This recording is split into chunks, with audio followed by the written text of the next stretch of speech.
Hello to everyone.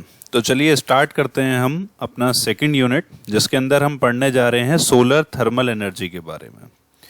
तो solar thermal energy, जिसमें सबसे पहले सोलर तो सन की बात कर लेते हैं, sun and the energy. Solar radiation के बारे में बात कर लेते हैं, solar radiations, geometry, some specification और सोलर टाइम। तो ये कुछ इंपॉर्टेंट चीज़ें हैं जो हमें ध्यान में रखनी चाहिए जब भी हम बात करने जा रहे हैं सोलर थर्मल एनर्जी के बारे में। सोलर थर्मल एनर्जी, मैं यहाँ पर बता दूं आपको यूनिट स्टार्ट करने से पहले कि ये एनर्जी वो नहीं जो हम बात कर रहे थे सोलर सेल की, जिसको हम पिछले यूनिट में पढ़ रहे थे।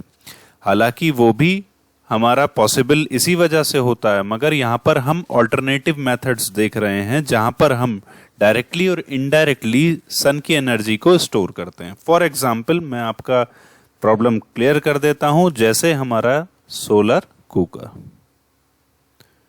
तो यहां पर हम क्या करते हैं, सोलर एनर्जी को कलेक्ट करते हैं। सोलर थर्मल एनर्जी को बेसिकली हम कलेक्ट करते हैं। तो यहां पर हम ये पढ़ने जा रहे हैं इस पूरी यूनिट के अंदर। तो सन, जैसे कि हम जानते हैं बहुत अच्छे से, सन अल्टीमेट सोर्स ऑफ एनर्जी। मैं आपको बता दूं कि जितनी भी हमारी एनर्जी है जो हम यूटिलाइज आज के डेट में कर रहे हैं, इवन इन अस, सारी एनर्जी बिकॉज ऑफ द सन। क्योंकि अगर हम प्लांट्स की बात करें तो प्लांट्स भी फोटोसिंथेसिस करते हैं, वो भी सन की वजह से। या फिर पेट्रोलियम, जो कभी हमारे पुराने पेड़ पौधे, फॉसिल फ्यूल्स जो चले गए नीचे धरती के अंदर, वहां से हम उस फ्यूल्स को ले रहे हैं। क्योंकि वो प्लांट्स भी जब ग्रो हुए थे, जिनसे कोल बना या उनकी लीव्स या किसी फॉसिल्स की वजह से जो पेट्रोलियम या गैसेस प्रोड्यूस हुई, वो भी सारे सन की वजह से कभी बड़े हुए। तो हम सन को अल्टीमेट सोर्स ऑफ एनर्जी कहते हैं। तो इसी तरीके से मैं अब ये पर्टिकुलर लेक्चर बताने जा रहा हूं, ध्यान से सुनिएगा। सन हमारा लार्जेस्ट मेंबर है सोलर सिस्टम का, सबसे प्रोमिनेंट, क्योंकि सारी एनर्जी तो इसी से ही होती है और इसी के चारों ओर सारे के सारे प्लैनेट्स रिवॉल्व करते हैं। सन एक न्यूक्लियर रिएक्टर की तरह है जो कन्वर्ट करता है कंटिन्यूसली हाइड्रोजन टू हीलियम, जिसकी वजह से हमें एनॉर्मस अमाउंट ऑफ एनर्जी निकलती है और जो हमारे प्लेनेट पर पहुंचती है, जिसकी मदद से हम यहाँ पर ग्रो करते हैं, हम यहाँ सरवाइव करते हैं। साथ ही साथ हम ये भी जानते हैं, सन हमारा एक स्टार जिसको हम व्हाइट डॉर्फ स्टेज में मानते हैं। ये भी आपको अगर याद होगा, व्हाइट डॉर्फ स्टेज के अंदर हम अपने सन को मानते हैं। सन चारों तरफ रेडिएशंस को यूनिफॉर्मली रेडिएट करता है, जिसके अंदर लगभग 8% यूवी, 46% विजिबल और 46% के अराउंड इंफ्रारेड रेडिएशंस होती हैं। तो ये वो रेडिएशंस हैं जहां अर्थ के सरफेस पर रेडिएशंस पहुंच रही है। मैं उन रेडिएशंस की बात नहीं कर रहा हूं जो वहां से निकल रही हैं। हम जानते हैं ये क्लीन, कभी ना खत्म होने वाली, abundant and universally available renewable source, और वो भी फ्री में।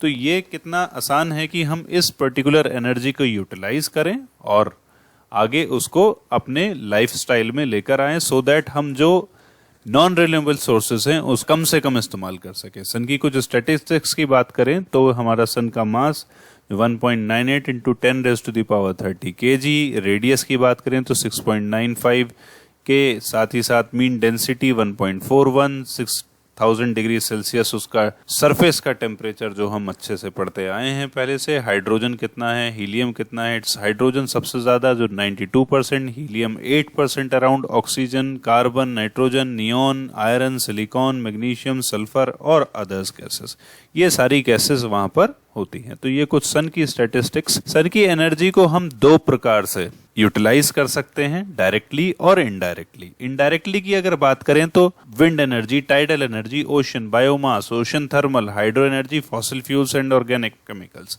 तो ऑब्वियसली विंड भी तभी ब्लो करती है because of the temperature change, and that is because of the sun. इसी वजह से टाइडल, इसी वजह से ओशन की वेव्स।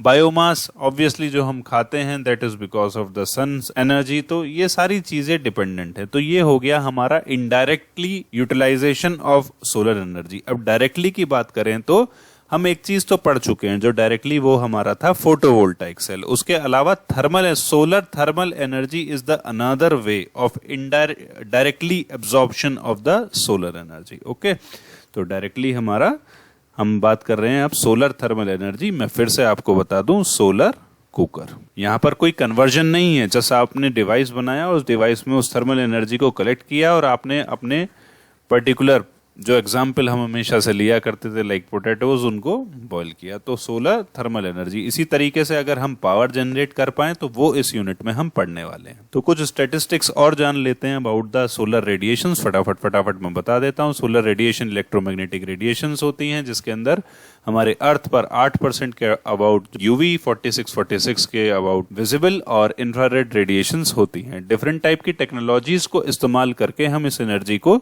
यूटिलाइज कर सकते हैं। हमें पता है कि मैक्सिमम पार्ट जो हमारे यूवी रेडिएशन का है वो हमारा ओजोन रेज उसको एब्जॉर्ब कर लेती है। इंफ्रारेड रेडिएशन भी एब्जॉर्ब होती हैं द प्रेजेंस ऑफ कार्बन